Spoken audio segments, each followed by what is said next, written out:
અષાઢ મહિનામાં ભૂલથી પણ ન કરો આ 5 કામ. સનાતન ધર્મમાં અષાઢ મહિનાનું ખાસ મહત્વ છે. આ મહિનામાં ભગવાન વિષ્ણુને વિશેષ પૂજા કરવામાં આવે છે.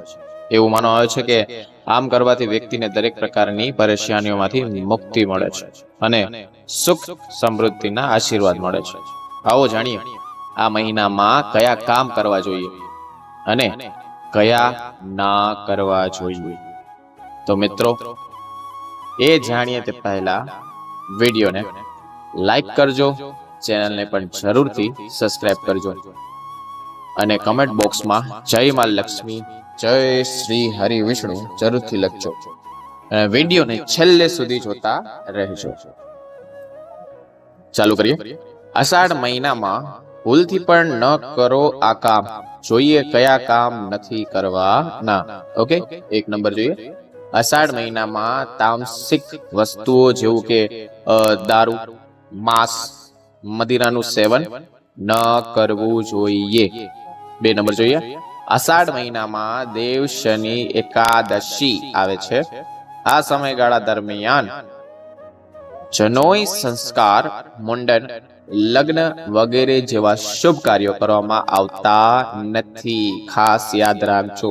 એવું માનવામાં આવે છે કે આ કાર્ય શુભ પરિણામ પ્રાપ્ત થતું નથી. 3 નંબર જોઈએ. અષાઢ મહિનામાં કોઈ વ્યક્તિને અપશબ્દો કે ખરાબ શબ્દો કહેવા જોઈએ નહીં, બરોબર? તેમજ ક્રોધ કરવાથી પણ બચવું જોઈએ. 4 નંબર જોઈએ. અષાઢ મહિનામાં નવા કપડાં ખરીદવાનું ટાળો. આ કારણે વ્યક્તિને અશુભ પરિણામ મળી શકે છે. આ મહિનામાં વાળ અને નખ ના કાપવા જોઈએ. આ મહિનામાં કોઈ બ્રાહ્મણને પણ ખાલી હાથે ઘરેથી પાછા ન જવા દો, બરોબર? 5 નંબર જોઈએ. અષાઢ મહિનામાં વાસી ખોરાકનું સેવન ન કરવું જોઈએ. જળનું અપમાન કરવાથી પણ બચવું જોઈએ. આ મહિનામાં પાણીનો બગાડ ન કરવો જોઈએ. આને પાણીનું અપમાન માનવામાં આવે છે, પાણીનો ખરાબ ઉપયોગને કારણે. ઓકે, 6 નંબર જોઈએ. અષાઢ મહિનામાં સવારે મોડે સુધી સૂવું જોઈએ. સમજાણું? જેનાથી માણસનું શરીર નિરોગી રહે છે. જ્યોતિષ શાસ્ત્ર અનુસાર અષાઢ મહિનામાં લગ્ન જેવા શુભ કાર્યો કરવામાં આવતા નથી. ખાસ યાદ રાખજો. જોઈએ આગળ. ચાલો હવે જાણીએ કે અષાઢ મહિનામાં કયા કામ કરવામાં આવે છે. 1 નંબર જોઈએ. ગુરુ પૂર્ણિમાનો તહેવાર અષાઢ મહિનાની પૂનમના દિવસે ઉજવવામાં આવે છે. ગુરુ પૂર્ણિમા. આ મહિનામાં યાત્રા કરવી શુભ માનવામાં આવે છે, બહુ શુભ. આ મહિનામાં મીઠું, તાંબુ, કાસા, માટીના વાસણ, ઘઉં, તલ અને ચોખાનું દાન કરવું બહુ જ ઉત્તમ, બહુ જ શુભ માનવામાં આવે છે. 2 નંબર જોઈએ. અષાઢ મહિનામાં દરરોજ બ્રહ્મ મુહૂર્તમાં જાગીને તુલસી, ખાસ કરીને તુલસીની પૂજા કરો અને તેના મંત્રોના જાપ કરો. જેને મંત્રોના જાપ નથી ખબર તો નીચે કમેન્ટ સેક્શનમાં કહી શકો છો, એના મંત્ર દઈશ. 3 નંબર જોઈએ. અષાઢ મહિનામાં ભગવાન વિષ્ણુ, માતા લક્ષ્મી, ભગવાન શિવ અને માતા પાર્વતી અને સૂર્યદેવની પૂજા કરવાની પરંપરા આપણા હિન્દુમાં છે. 4 નંબર જોઈએ. અષાઢ મહિનામાં તર્પણ, સ્નાન અને દાન કરવામાં આવે છે અને એવું પણ માનવામાં આવે છે કે આ કાર્ય કરવાથી વ્યક્તિ પોતાના પૂર્વજો પાસેથી આશીર્વાદ મેળવે છે અને જીવનની મુશ્કેલીઓમાંથી મુક્તિ મળે છે કાયમ માટે. ખાસ યાદ રાખજો. 5 નંબર જોઈએ.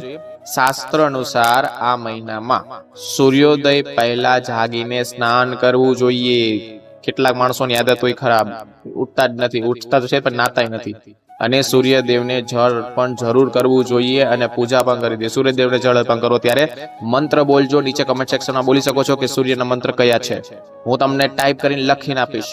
ઓકે, 6 નંબર જોઈએ. અષાઢ માસમાં સ્નાનની સાથે દાનનું પણ વિશેષ મહત્વ છે. તમારી ક્ષમતા અનુસાર અષાઢ મહિનામાં જરૂરિયાતમંદ લોકોને દાન કરો. દાન ના કરી શકો તો ગાયને લીલું આપવાનું ખાસ ભૂલતા નહીં. એવું માનવામાં આવે છે કે અષાઢ મહિનામાં છત્રી, કપડા, આમળા, ચંપલ, બૂટ, પાણી, અનાજ અને મીઠું વગેરેનું દાન કરવું બહુ શ્રેષ્ઠ છે, બહુ શ્રેષ્ઠ છે. એવું કહેવામાં આવે છે કે આમ કરવાથી ભગવાન વિષ્ણુને કૃપા રહે છે કાયમ માટે, અને સાધકને તો સૌભાગ્ય પણ પ્રાપ્તિ થાય છે. ઓકે, 7 નંબર જોઈએ. અષાઢ મહિનામાં તીર્થયાત્રાનું વિશેષ મહત્વ છે, બહુ જ મહત્વ છે. આમ કરવાથી શારીરિક અને આધ્યાત્મિક લાભ મળે છે. તમારા મન આત્માને શુદ્ધિકરણ થાય છે જો તમે આવા ટાઈમે તીર્થયાત્રામાં જાઓ તો. અષાઢ મહિનાનું મહત્વ. અષાઢ મહિનામાંથી વરસાદી માહોલ શરૂ થાય છે. ઓકે, આ મહિનાનો ખેડૂત માટે ખૂબ જ મહત્વનો છે. આ મહિનામાં પૂજા પાઠ કરવાથી તેમને શુભ ફળ મળે છે. તેથી તેને કામના પૂર્તિ મહિનો પણ કહેવામાં આવે છે. જે તમારા બધા કામ થઈ જાય છે ઓટોમેટિકલી, આપોઆપ. બસ ચોખ્ખું રહ્યો, શુદ્ધ રહ્યો, સારા વિચાર રાખો. આ મહિનામાં ભગવાન વિષ્ણુની પૂજા કરવામાં આવે છે, ખાસ સ્વયં નારાયણની. દેવયશની એકાદશીમાં મહિનામાં આવે છે, આ મહિનામાં આવે છે. ઓકે, ત્યારબાદ આગામી 4 મહિના સુધી કોઈ શુભ કાર્ય કરવામાં આવતું નથી. આના પછી 4 મહિનામાં કઈ શુભ કાર્ય નથી. એવું માનવામાં આવે છે કે દેવશની એકાદશી પછી ભગવાન વિષ્ણુ આગામી 4 મહિના પહેલા નિંદ્રમાં જાય છે.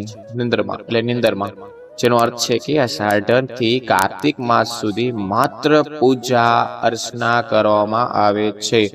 દાન કરો, પુણ્ય કરો, બસ એ આ મહિનામાં એક દાન તો જરૂર કરજો. ઓકે, ભગવાન વિષ્ણુની પૂજા કરો. અષાઢ મહિનામાં ભગવાન વિષ્ણુની પૂજા કરવાથી તમારી બધી મનોકામનાઓ પૂર્ણ થાય છે, એ તો પાકું છે. ભગવાન વિષ્ણુને પ્રસન્ન કરવા માટે ઘણા લોકો ઉપવાસ પણ રાખે છે. તમે રાખી શકો છો 1 ટાણું, 2 ટાણું. ઓકે, મારા ખ્યાલથી સવારે 1 ટાણું કરો અને રાતે 1 ટાણું કરો તો બહુ વધારે તમને એનું લાભ જોવા મળશે. વાસ્તુશાસ્ત્ર અનુસાર આ મહિનામાં મંગળ ગ્રહની પૂજા કરવામાં મંગળ દોષની કુંડળી દૂર થાય છે, જેને મંગળ દોષનો પ્રોબ્લેમ છે તે. આ સાથે સૂર્ય શુભ પ્રભાવ પણ મળે છે. આ બંને ગ્રહોની પૂજા કરવામાં સકારાત્મક ઉર્જા રહે છે, ખાસ યાદ રાખજો. તો મિત્રો, મેં તમને કીધું એ પ્રમાણે આ વિડીયો નો સમજાણો હોય તો પાછો રીફોરવર્ડ કરીને જોઈ શકો છો. આ મહિને શું કરવું, શું ના કરવું જોઈએ. જો મિત્રો તમને આ વિડીયો સારો લાગ્યો હોય તો વિડીયોને લાઈક કરો, ચેનલને સબસ્ક્રાઇબ કરો. આવા નવા વાસ્તુશાસ્ત્રના વિડીયો જોવા માટે કાંઈ પણ પ્રશ્ન હોય, કોઈ પણ જાતનું નવું કાર્ય કરવાના હોય અને કાંઈ પણ પ્રોબ્લેમ હોય તો નીચે કમેન્ટ કરી શકો છો. હું એનો ચોક્કસ આન્સર આપીશ. એના માટે હંમેશા અમારી ચેનલ સાથે જોડાયેલા રહો, ખુશ રહો, શાંતિથી રહો, ઘરમાં હેપી ફેમિલી જેમ રહો. કોઈને ઈર્ષા નહીં, ખેદ નહીં, દુઃખ નહીં, કાંઈ નહીં. બસ હરિહર નામ અને મહાદેવને સોમવારે વધારે રોજ પડતું હોય તો કાંઈ વાંધો નહીં, સોમવારે ખાસ જળ ચડાવવાનું ભૂલતા નહીં. ખાસ ઘરની આ મહિને ઘરનું પાણી મહાદેવ ઉપર પાણી ચડાવો, શિવલિંગ ઉપર. તો મિત્રો, હવે મળીશું નવા વિડીયો, નવા ટોપિક સાથે. ત્યાં સુધી રાધે રાધે, અને બોલો બધા હર હર મહાદેવ. હર